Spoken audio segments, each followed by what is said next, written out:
আমরা চ্যাপ্টার 2টা একটু দেখে আসি ট্যাক্স মাস্টার বইয়ের, আর বাকি দুই একটা আমরা না পেলে এটা আমরা আজকেই এটা নোট করে কনফার্ম করে ফেলবো, যাতে করে আমাদের কোনো প্রবলেম না হয়। তা প্রথম প্রশ্ন, আমাদের যে কর বর্ষ, এগুলো আমাদের সব চ্যাপ্টার 2তে আছে, তো একটু দেখে নিন যে আইনের গুরুত্বপূর্ণ সংজ্ঞা বা ডেফিনেশন যেগুলো আছে সেখানে আছে।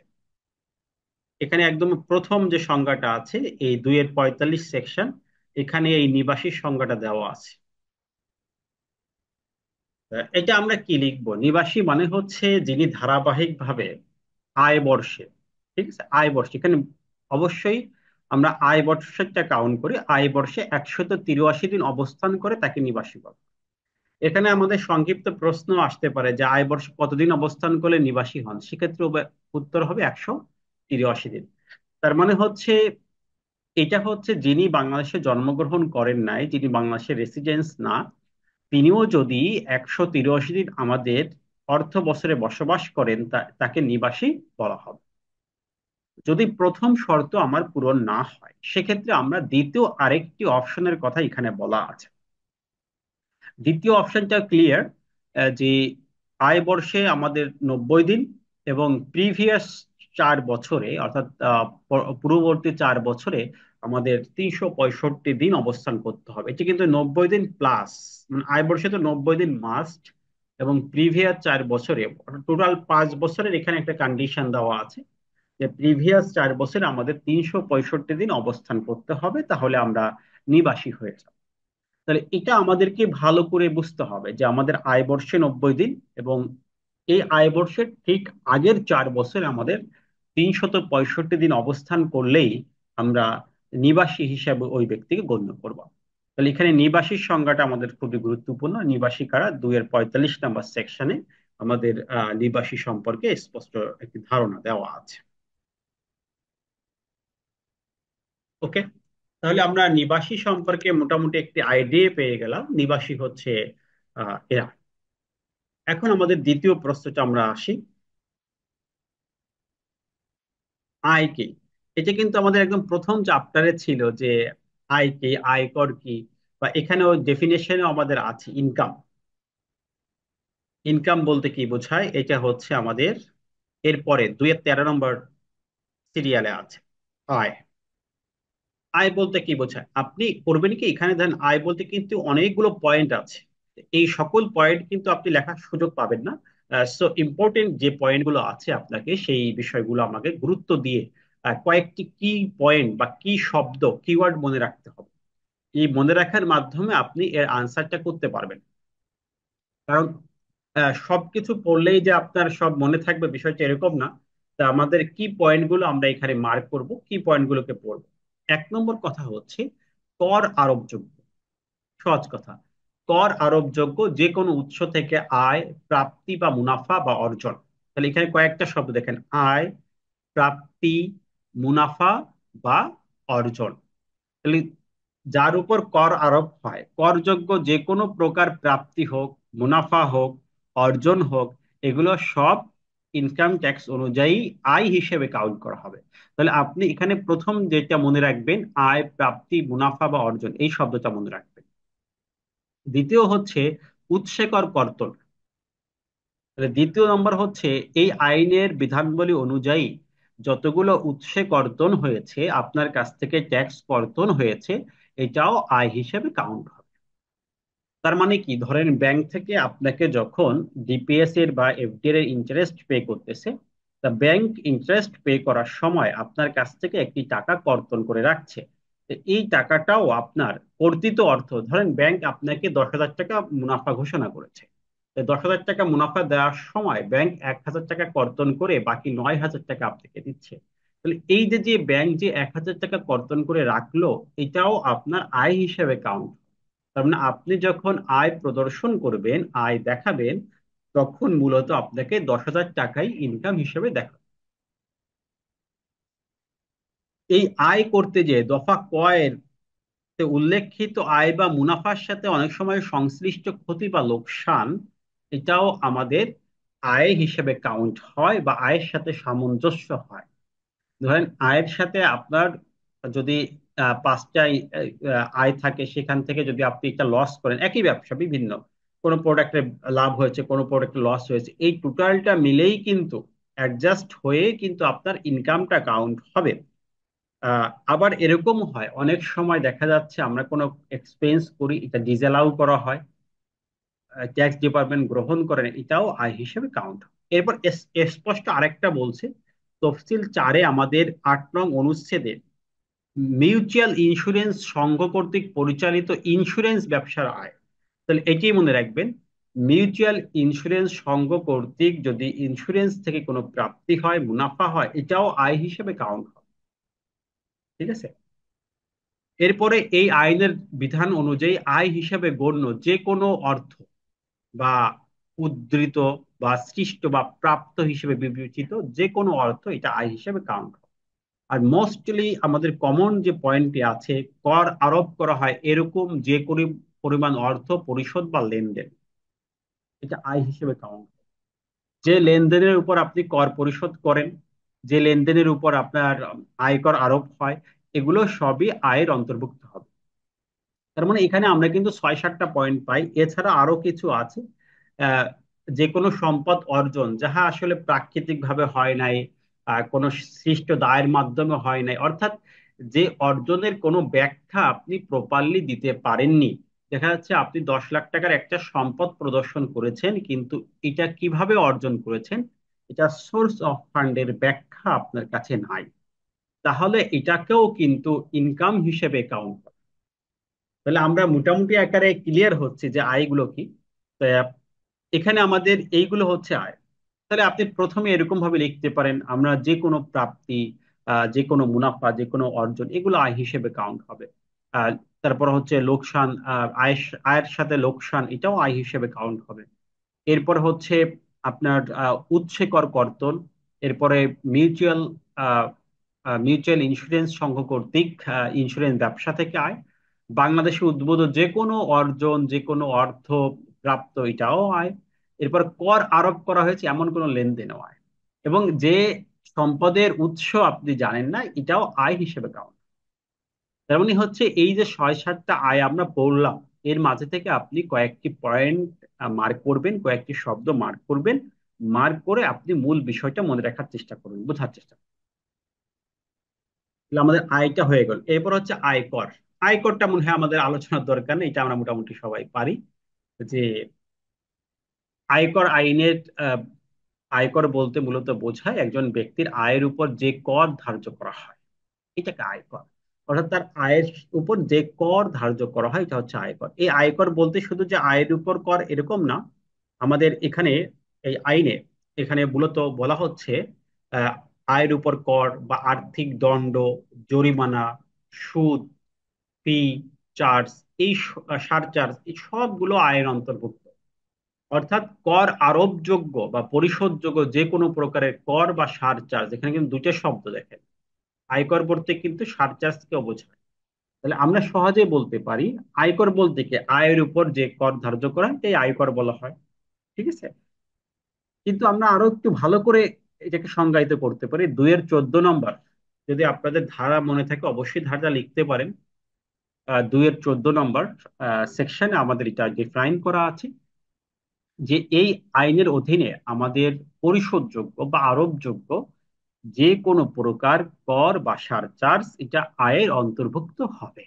তার মানে হচ্ছে এই আইনের মাধ্যমে সরকারকে যে ট্যাক্স আমরা প্রদান করি, যে সারচার্জ প্রদান করি, এই সব কিছুই আয়করের অন্তর্ভুক্ত। তাহলে কি কি আমরা এই আইনের মধ্যে প্রদান করি, আপনি এক্সাম্পল স্বরূপ লিখতে পারেন যে আমরা আয়ের উপর কর প্রদান করি, আমরা আর্থিক দণ্ড দিই, আমরা জরিমানা দিই, আমরা সুদ দেই, আমরা বিভিন্ন ফি দেই, যেমন অ্যাপিল করতে গেলে ফি আসছে, অ্যাডিয়ের করতে গেলে ফি আছে, এরকম বিভিন্ন ফি দিতে হয়, আমাদের সারচার্জ দিতে হয়। সারচার্জ মানে অ্যাডিশনাল ট্যাক্স, যেমন একাধিক গাড়ি থাকলে আমাদের সারচার্জ হয়। আমাদের অনেক সময় ইনকামের উপরও সারচার্জ দিতে হয়, তামাকজাত দ্রব্যের ক্ষেত্রে আমরা দেখেছি। তাহলে এই সারচার্জটাও কি আমাদের আয়কর হিসেবে গণ্য হয়। ওকে। এরপর হচ্ছে কর বর্ষ। এই কর বর্ষ মূলত আমরা কিন্তু আহ সবাই অলরেডি পারি, তারপর আবার একটু দেখবো যে কর বর্ষ, আয় বর্ষ এবং কর বর্ষ দুইটা কাছাকাছি, এটা আপনাদের একসাথে বোঝা উচিত। আয় বর্ষটাও আমরা পড়িনি, আয় বর্ষ কর বর্ষ দুই কাছাকাছি। আয় বর্ষ মানে কি, কর বর্ষের ঠিক আগের বছরটাই অর্থ, এখানে পূর্ববর্তী অর্থ বছর। এই আয় বর্ষ বা কর বর্ষ এটা সবসময় অর্থ বছর হয়।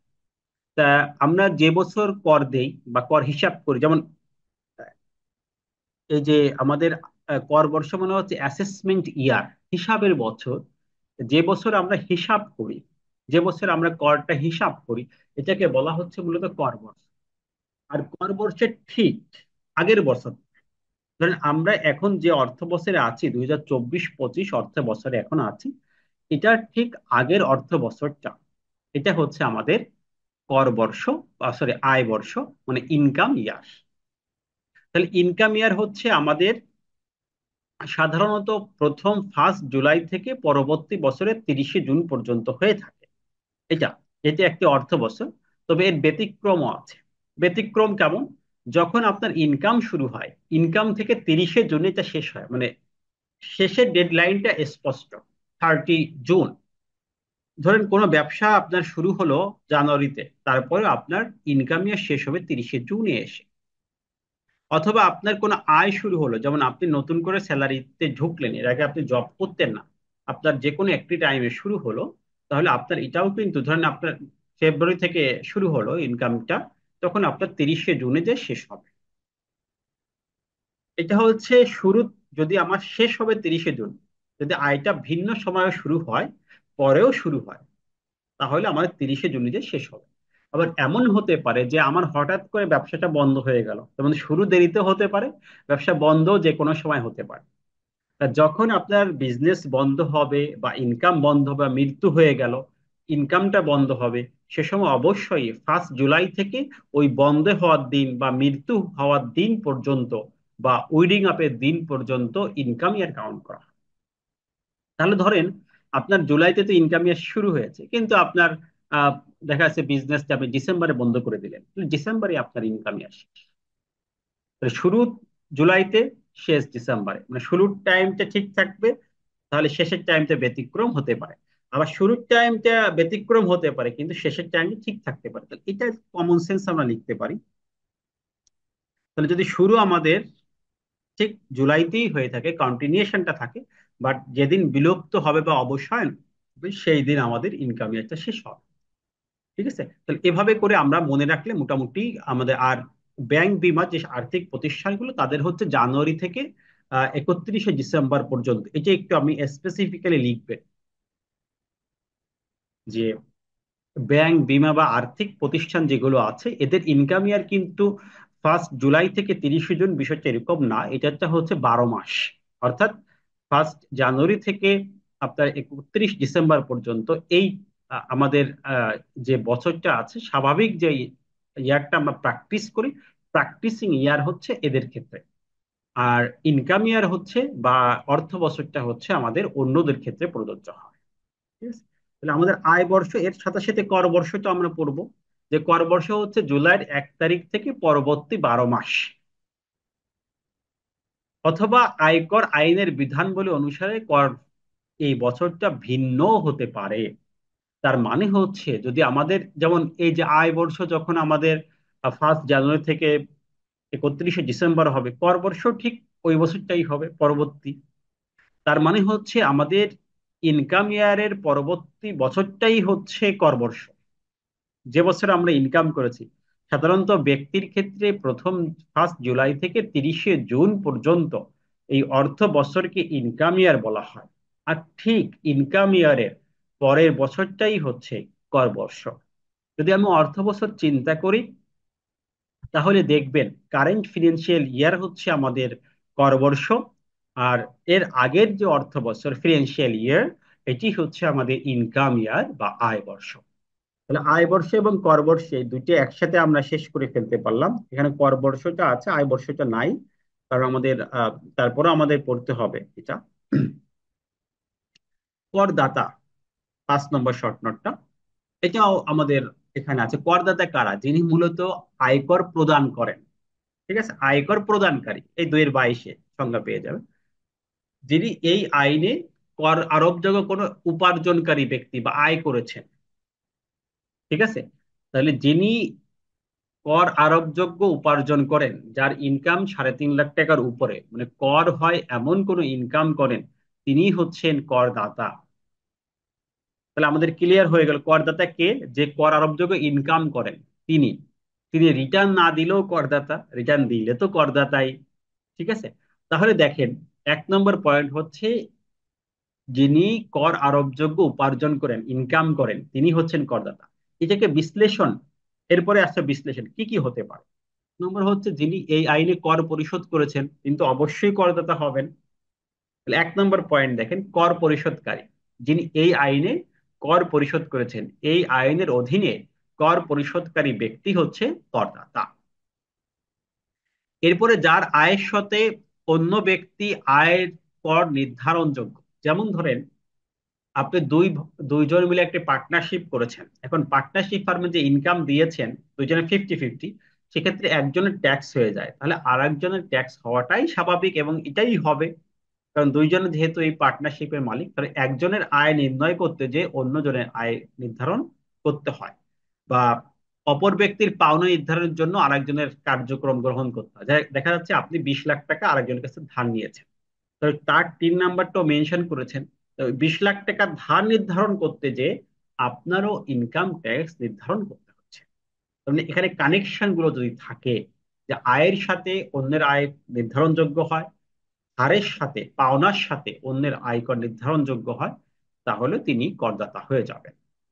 যাকে মিনিমাম ট্যাক্স পরিশোধ করতে হয়, দেখা যাচ্ছে ট্যাক্স দিতে হয় না কিন্তু মিনিমাম ট্যাক্স দিতে হয় আইন অনুযায়ী, স্থান অনুযায়ী বা যে কোনো ভাবে মিনিমাম ট্যাক্স পে করতে হয়, তিনিও করদাতা। যিনি রিটার্ন দাখিল করতে বাধ্য, যে ব্যক্তি ট্যাক্স হয়তো জিরো এসেছে কিন্তু ওই সার্ভিস গ্রহণ করার কারণে এখন বর্তমানে 51টা সার্ভিস গ্রহণ করতে আমাদের রিটার্ন দাখিল করতে বাধ্য হতে হয়। তাহলে যদি আপনি সার্ভিস গ্রহণ করতে যে রিটার্ন দাখিল করতে বাধ্য থাকেন, তারপরেও আপনাকে করদাতা হিসাবে গণ্য করা হবে, আপনার নাম হচ্ছে করদাতা। অথবা যিনি স্বেচ্ছায় রিটার্ন দাখিল করেছেন, অর্থাৎ রিটার্ন দাখিল করতে ইচ্ছুক ব্যক্তি বা রিটার্ন দাখিলকারী কোনো ব্যক্তি, তিনিও করদাতা। যিনি খেলাফি করদাতা, মানে ট্যাক্স দেয় নাই, তিনি দিবেন, তিনি তো করদাতা হবেনই। যদি কেউ না দেয়, তাকে বারবার নোটিশ করা হলো আপনি ট্যাক্স রিটার্ন সাবমিশন করেন বা ট্যাক্স প্রদান করেন, কিন্তু কোনোভাবেই দিল না, তাহলে খেলাফি করদাতা হিসেবে গণ্য হবে, তিনিও করদাতা। আর লাস্ট যে ইম্পর্টেন্ট পয়েন্ট, যার বিরুদ্ধে আয়কর আইনে কোনো কার্যধারা গ্রহণ করা যায়, মানে হচ্ছে ধরেন আপনার বাড়ি আছে, সম্পত্তি আছে, আপনার ইনকামও আছে, কিন্তু আপনি টেনও খোলেন নাই, ট্যাক্স রিটার্নও দেন নাই, এরকম কয়েকজন ব্যক্তি আছে। তাহলে তাদের বিরুদ্ধে কিন্তু আয়কর অনুযায়ী কার্যক্রম গ্রহণ করা যায়, তাকে কিন্তু ঋণ খুলতে বাধ্য করা যায়, তার ট্যাক্স কালেক্ট করার সুযোগ আছে। তাহলে এই ধরনের ব্যক্তিকেও করদাতা হিসাবে গণ্য করা হয়েছে। তার মানে যিনি আয়কর দিবেন তিনি তো করদাতা, যিনি আয়কর দিতে বাধ্য তিনিও করদাতা, যিনি মিনিমাম ট্যাক্স দেয় সেও করদাতা, যার আয়ের সাথে অন্যের আয় নির্ধারণ করতে হয় সেও কর, যার পাওনার সাথে অন্যের পাওনা করতে যে আয় নির্ধারণ করতে হয় তিনিও করদাতা, যিনি খেলাফি করদাতা মানে ট্যাক্স দেনই না তিনিও করদাতা, যার বিরুদ্ধে এই আইনে ব্যবস্থা নেওয়া যায় তিনিও করদাতা। আশা করি মোটামুটি বুঝতেছেন যে বিষয়গুলো কিন্তু ইজিলি বোঝা যায় বা সহজ হয়। কর রেয়াত, এই কর রেয়াত আমরা অনেকবার পড়িয়েছি, আর আমাদের দরকার নেই। কর রেয়াত তো বুঝি যে নির্দিষ্ট, এটা বড় ব্রড প্রস্তাবের একটা অংশ ছিল, যে নির্দিষ্ট খাতে আমরা বিনিয়োগ করলে আয়কর থেকে যে ছাড় পাই বা অব্যাহতি পাই, এটা কর রেয়াত। মানে আয়কর ছাড় বা অব্যাহতি, এটা হচ্ছে আমাদের কর রেয়াত। ওকে। এটা আমরা কর দিবস, এটাও আমাদের খুব পড়ার দরকার নাই, কারণ এটা অলরেডি আমরা বারবার পড়েছি। মানে কর দিবস হচ্ছে ব্যক্তি রিটার্ন দাখিলের শেষ দিন। ঠিক আছে, ব্যক্তি রিটার্ন দাখিলের শেষ দিন, এটা হচ্ছে কর দিবস, অর্থাৎ 30শে নভেম্বর একজন ব্যক্তি রিটার্ন দাখিলের শেষ দিন বোঝায়। তাহলে এই 30শে নভেম্বর হচ্ছে আমাদের কর দিবস হিসেবে গণ্য।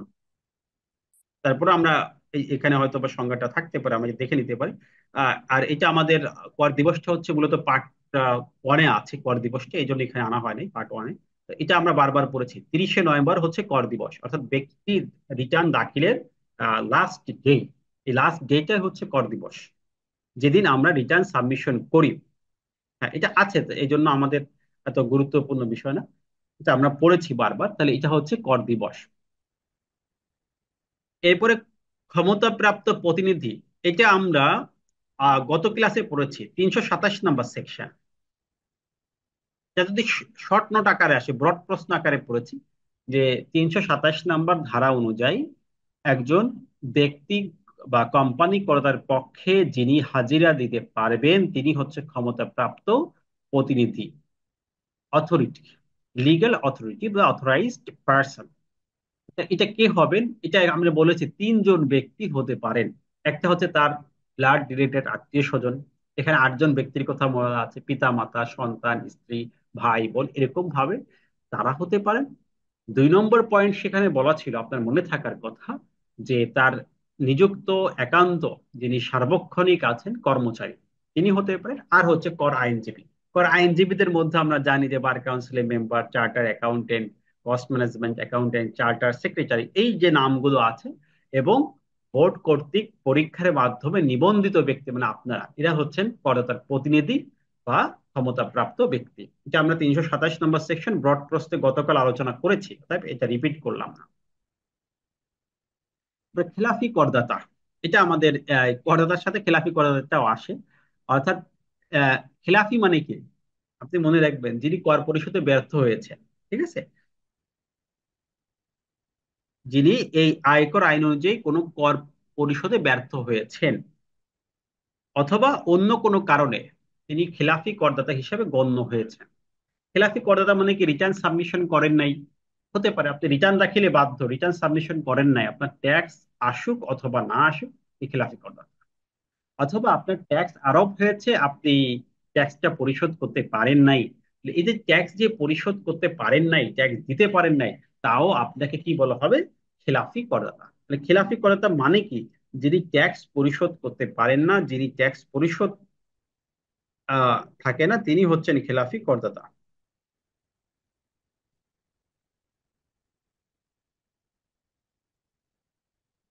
ওকে, তাহলে আশা করি যে এই বিষয়টা আমাদের ক্লিয়ার হয়েছে। খেলাফি করদাতা মানে হচ্ছে যিনি কর কি করেছেন, পরিশোধ করতে ব্যর্থ হয়েছে, বা যিনি কর পরিশোধ করেন নাই, তিনি হচ্ছেন মূলত খেলাফি করদাতা। এরপর বার্ষিক মূল্য, এটা আমাদের একদম ছোট ছোট একটা নোট। বার্ষিক মূল্য হচ্ছে বাড়ি ভাড়ার ক্ষেত্রে প্রযোজ্য হয়।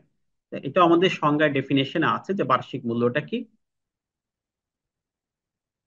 বার্ষিক মূল্য মানে হচ্ছে, এটা আমরা গত বাড়ি ভাড়ার আয়ের সময় পড়েছিলাম যে বছরান্তে যুক্তিসঙ্গত ভাড়া। 1 নম্বর কথা হচ্ছে 1 বছরের যে যুক্তিসঙ্গত ভাড়া অথবা আপনার প্রাপ্ত ভাড়া,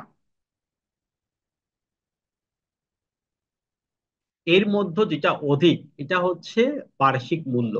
তার মানে ধরেন আপনি ভাড়া পেয়েছেন 10,000 টাকা মাসে, আর যুক্তিসঙ্গত ওখানে ভাড়া হওয়া উচিত 15,000 টাকা, কারণ ওই এলাকায় অন্য যে ভাড়া দেয় সবকিছু মিলে এখানে 15,000 টাকা হওয়া উচিত।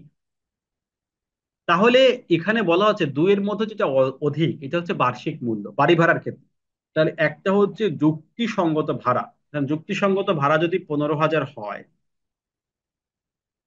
আর আপনি যদি দেখান হচ্ছে 10,000, তাহলে কোনটা অধিক? 10,000 টাকা এটা আমার কম হয়ে যায়, তাহলে এটা গ্রহণযোগ্য না, 15,000 অধিক। আবার দেখা যাচ্ছে এরকম হতে পারে যে এলাকায় ভাড়া চলে 10,000, কিন্তু আপনি একটু ভাড়াটার ডিমান্ডটা বেশি, আপনি ভাড়া বাড়ায় দিচ্ছেন, আপনার হলো 12,000। তাহলে আপনি গ্রহণ করেছেন এখানে বেশি, যে ক্ষেত্রে আপনি বেশি গ্রহণ করবেন, 12,000 গ্রহণ করবেন, সেক্ষেত্রে এখানে বার্ষিক মূল্য ওই 12,000ই হবে। তার মানে যুক্তিসঙ্গত ভাড়া।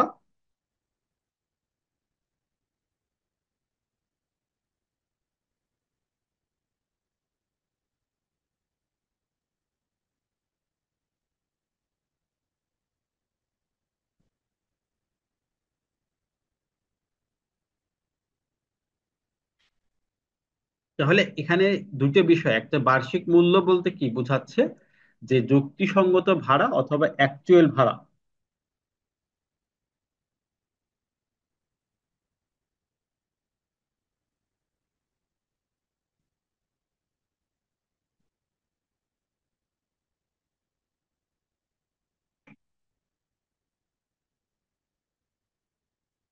তাহলে এটার মধ্যে যেটা বেশি এটা হচ্ছে আমাদের বার্ষিক মূল্য বা বার্ষিক ভাড়া।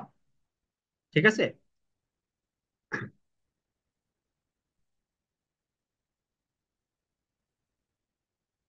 ওকে।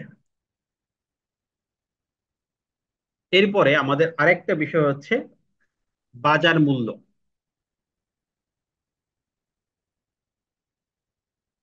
বাজার মূল্যটা আমাদের গুরুত্বপূর্ণ। এটা হচ্ছে কৃষি পণ্যের ক্ষেত্রে।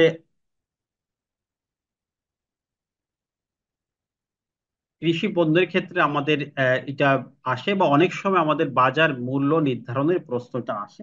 বিভিন্ন সময় আমরা বাজার মূল্য নির্ধারণ করে থাকি, বা বাজার মূল্য আমাদের নির্ধারণ করতে হয়। এখানে আমাদের এই বাজার মূল্যটা নির্ধারণ করতে যেহেতু হয়, এটা আমাদের অনেক সময় প্রশ্ন আসে।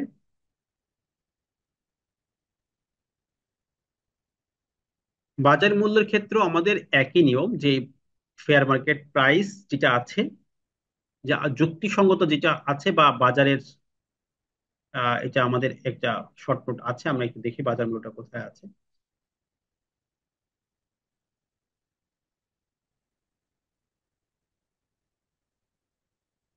দেখেন, এই বাজার মূল্যটা বিষয়টা হচ্ছে আমাদের কৃষি পণ্য বা অন্য পণ্যের ক্ষেত্রে অনেক সময় আমাদের বাজার মূল্য নির্ধারণ করতে হয়। তো বাজার মূল্য নির্ধারণ হচ্ছে আপনার প্রদর্শিত মূল্য এই বাড়ি ভাড়ার মতো, আবার আপনার যুক্তিসঙ্গত যে মূল্যটা আছে এটার মধ্যে যাহা অধিক তাহা বাজার মূল্য হিসেবে কাউন্ট করা হয়।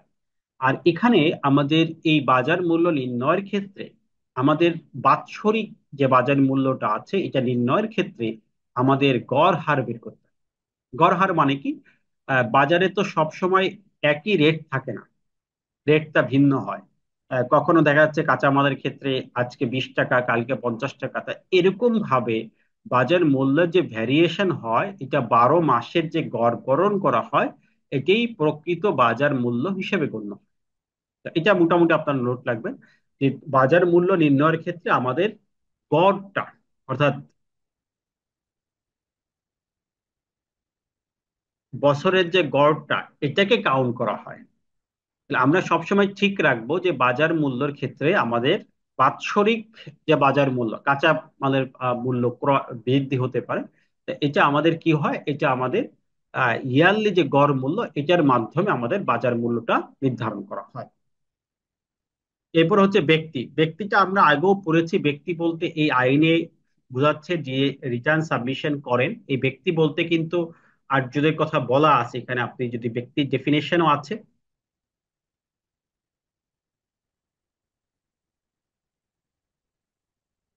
সেখানে মূলত আপনি ডিটেলসে পাবেন। তারপরে আমরা একটু বলে রাখি, ব্যক্তি বলতে যেমন এখানে পার্টনারশিপ ফার্ম, তারপরে আমাদের যে কোনো কোম্পানি, এই সবাই কিন্তু ব্যক্তির মধ্যে পড়বে। অর্থাৎ যারা রিটার্ন সাবমিশন করে তাদেরকে এই আইনে ব্যক্তি হিসেবে কাউন্ট করা হয়েছে। এই যে ব্যক্তি, তাহলে এখানে দেখেন, ব্যক্তি হচ্ছে কোনো স্বাভাবিক ব্যক্তি, অর্থাৎ ন্যাচারাল পার্সন। ফার্ম, এটাও ব্যক্তি। ব্যক্তি সংঘ, হিন্দু অবিভক্ত যৌথ পরিবার, ট্রাস্ট এবং কোম্পানি, তার মানে এরা সবাই হচ্ছে আমাদের আইনে ব্যক্তি হিসেবে কাউন্ট। তাহলে কোনো স্বাভাবিক ব্যক্তি যে তো ব্যক্তি হবেই। এরপরে ফার্ম, এটাও ব্যক্তি হবে। ব্যক্তি সংঘ, এটাও ব্যক্তি হবে। হিন্দু অবিভক্ত যৌথ পরিবার, এরাও ব্যক্তি হবে। ট্রাস্টও ব্যক্তি হবে, এবং কোম্পানিও ব্যক্তির অন্তর্ভুক্ত হবে। তার মানে এরা সবাই ব্যক্তি হিসাবে কাউন্ট হবে। ঠিক আছে। তবে এরা সবাই কি হবে, ব্যক্তি হিসেবে কাউন্ট হবে।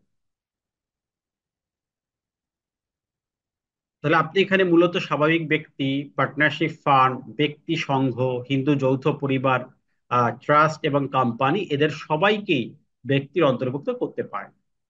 এবার হচ্ছে বেতন। বেতন বলতে কি বোঝায় এটা আমরা আগেও বলেছি, এজন্য এটা বেতনের সময় এটা আমরা বারবার আলোচনা করেছি। বেতন এটা আমরা এটা নিয়ে আমরা সময় নষ্ট করছি না।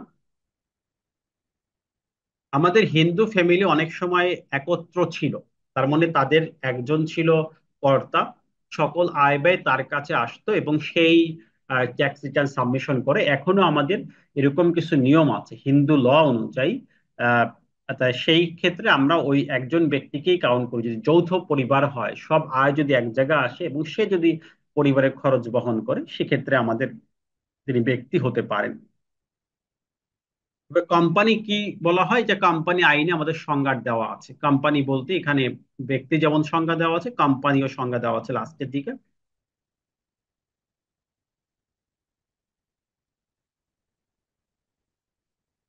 কোম্পানি বলতে হচ্ছে আমাদের 1994 সালের কোম্পানি আইন এবং 1913 সালের কোম্পানি, এই দুইটা আইন আছে। এই আইনের অধীনে গঠিত যে কোনো কোম্পানি, সংজ্ঞায়িত যে কোনো কোম্পানি, মানে আরজিএসসি থেকে নিবন্ধিত এই আইনের অধীনে যতগুলো প্রতিষ্ঠান আছে সবাই কোম্পানি। এটা হতে পারে বিদেশি লিয়াজু অফিস, রিপ্রেজেন্টেটিভ, হতে পারে বিদেশি কোনো সত্তা, দেশের বাইরে নিবন্ধিত কোনো সংস্থা, হতে পারে ব্যাংক, বীমা, হতে পারে ফাউন্ডেশন, সংগঠন, সমবায় সমিতি, হতে পারে কোনো ফার্ম, জয়েন্ট ভেঞ্চার, ব্যক্তি সংঘ, ঠিক আছে, স্বায়ত্তশাসিত প্রতিষ্ঠান, স্থানীয় কর্তৃপক্ষ। তার মানে এরকম যারাই হোক না কেন, বা এই যে স্বাভাবিক ব্যক্তি ব্যতীত অন্যান্য সকল সত্তা, মানে আর্টিফিশিয়াল পার্সন, এদেরকে সবাইকেই কোম্পানির সঙ্গে আনা হয়েছে। কোম্পানি আর কর্পোরেট ট্যাক্স বিষয় কিন্তু এক না। তার মানে এরা হচ্ছে কোম্পানি 1994 সালের আইন অনুযায়ী। যে কোম্পানিগুলো রেজিস্টার্ড, নিবন্ধিত, সকল প্রতিষ্ঠানই কোম্পানি। তাহলে এটা হতে পারে বিদেশি জয়েন্ট ভেঞ্চার, এদেশে লিয়াজু অফিস, অথবা কোনো ফার্ম, অথবা কোনো স্বায়ত্তশাসিত প্রতিষ্ঠান, আহ অর্থাৎ ব্যক্তি ব্যতীত অন্য যতগুলো আর্টিফিশিয়াল জুডিশিয়াল পার্সন আছে, জুডিশিয়াল পার্সন বলার আইনানুগ ব্যক্তি আছে, সবাই কিন্তু কোম্পানির সংজ্ঞায় পড়ে, সবাই কোম্পানি। তাহলে এভাবে আমরা সংজ্ঞাটা লিখবো। লভ্যাংশ বা ডিভিডেন্ড, এটাও আমাদের অনেক সময় প্রশ্ন আসে, যে ডিভিডেন্ডটা কি, বা ডিভিডেন্ড মূলত কি বোঝায়। এটা আমাদের অনেক সময় প্রশ্ন আসে। এখানে দেওয়া আছে লভ্যাংশ বলতে কি, একটা কোম্পানি যখন লাভ করে, লাভে থাকে, তখন সে তার লাভের একটি অংশ শেয়ার হোল্ডারের মাধ্যমে বন্টন করে দেয়। এখানে আমি আমি প্রশ্নটা আসি যে লভ্যাংশ কি, যে কোম্পানির মূলধন নয় এমন মূলধনিত হোক বা না হোক, কোম্পানির শেয়ার হোল্ডারের মধ্যে পুঞ্জবিত মুনাফার কোনো বিতরণ। তার মানে একটা কোম্পানি যে প্রফিট করেছে, এই প্রফিট করলে রিটেইন আর্নিং এ এই প্রফিটটা রাখা হয়। তাহলে কোম্পানি যখন প্রফিটটা তার কাছে রেখেছে, ধরেন কোম্পানি এবছর 1 কোটি টাকা প্রফিটে আছে। দেখুন কোম্পানি চিন্তা করলো, আমরা তো 1 কোটি প্রফিট করেছি, এই 1 কোটি প্রফিটের মধ্যে আমরা 50 লাখ টাকা আমরা ডিভিডেন্ড ঘোষণা করব, সবাইকে দিয়ে দিব। তাহলে এই যে 50 লাখ টাকা যে লভ্যাংশ ঘোষণা করা হবে, এই ঘোষণা অ্যাজ পার শেয়ার অনুযায়ী প্রত্যেকটা শেয়ার হোল্ডার তিনি পেয়ে যাবেন। তা কোম্পানি যখন লাভে থাকে বা লভ্যাংশ ঘোষণা করে, তখন শেয়ার হোল্ডাররা যে অর্থ পায় এটাকে বলা হয় ডিভিডেন্ড বা লভ্যাংশ। তাহলে এই বিষয়টা আমাদের ক্লিয়ার হতে হবে। কোম্পানি যখন কি করে, এরকম ভাবে আহ, ঘোষণা করে তার লাভের একটা অংশ, তখন শেয়ার হোল্ডাররা কিন্তু এটা পেয়ে যায়। শেয়ার হোল্ডার এটা পেয়ে গেলে এটা কি হয়ে যাবে, ডিভিডেন্ড হয়ে যাবে। তাই এরকম ভাবে কোম্পানির শেয়ার হোল্ডারদের পুঞ্জীভূত মুনাফা বিতরণ হতে পারে, বা অবসায়নকালে যদি শেয়ার হোল্ডাররা কোনো মুনাফা পেয়ে যায়, এরকম ভাবে। তার মানে কোম্পানির এক কথা হচ্ছে মুনাফা, যে যেভাবে অর্জন করুক, স্বাভাবিক ওয়েতে কোম্পানি দিতে পারে, অথবা যখন উইডিং আপ হয় তখন যে সংরক্ষণ অর্থ থাকে এটা বন্টন হতে পারে, বা এই মূলধন হ্রাস করার কারণে কোম্পানিদের পুঞ্জীভূত মুনাফা বিতরণ হতে পারে। এক কথায় কোম্পানির যে প্রফিট, এই প্রফিট যখন আপনার শেয়ার হোল্ডারের মধ্যে বন্টিত হবে, সেই বন্টনটাকে বলা হবে, বা পুঞ্জীভূত অর্থ বা সঞ্চিত রিটেইন আর্নিং যখন কোম্পানিদের মধ্যে বন্টন করা হয়, এটাকে বলা হয় লভ্যাংশ বা ডিভিডেন্ড। আশা করি বিষয়টা ক্লিয়ার হচ্ছে। এরপরে আপনি এভাবে লিখবেন। তাহলে এটা কোম্পানি মিউচুয়াল ফান্ড থেকে হোক, রিয়েল এস্টেট ট্রাস্ট হোক, এক্সচেঞ্জ, যেভাবেই হোক, যদি কোম্পানির মুনাফা বন্টন হয়, এখানে সব জায়গায় লেখা আছে প্রেরিত মুনাফা বা মুনাফা বন্টন, বা কোম্পানি ধরেন একটা ডিভিডেন্ড থাকলো, কোম্পানির ধরেন একটা ফান্ড থাকলো, ফান্ড ভাঙার পরে আহ, সকল কর্ম সকল শেয়ার হোল্ডারগণ একটি অংশ পেল, এটাও ডিভিডেন্ড হয়ে যাবে। তার মানে কোম্পানির শেয়ার হোল্ডাররা যখন কোনো অর্থ এখান থেকে পাবে, এটার নাম হবে ডিভিডেন্ড বা লভ্যাংশ। এটা আমরা এভাবে খুব সহজেই লিখবো শর্ট নোট আকারে। এবার রপ্তানি বলতে কি বোঝায়, এটা তো আমরা মোটামুটি রপ্তানি কিছু শর্ত আছে যে আমাদের পণ্যটা দেশের বাইরে যেতে হবে, ফরেন, যেটাকে রেমিটেন্স বলা হয়, রপ্তানি এক্সপোর্ট হতে হবে সেখান থেকে আমাদের। এই যে রপ্তানি অর্থ বাংলাদেশের অভ্যন্তর হতে বাংলাদেশের ভৌগোলিক সীমার বাহিরে কোনো পণ্য বা সেবার সরবরাহ। তাহলে এটা আমরা আগের থেকেও জানি এই রপ্তানি বলতে কি বোঝায়, যে বাংলাদেশের ভৌগোলিক সীমার,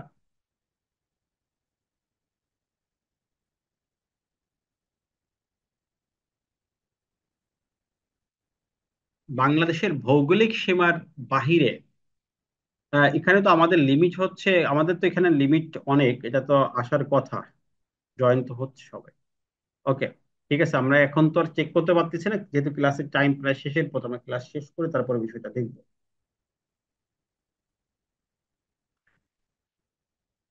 হয়তো জুমে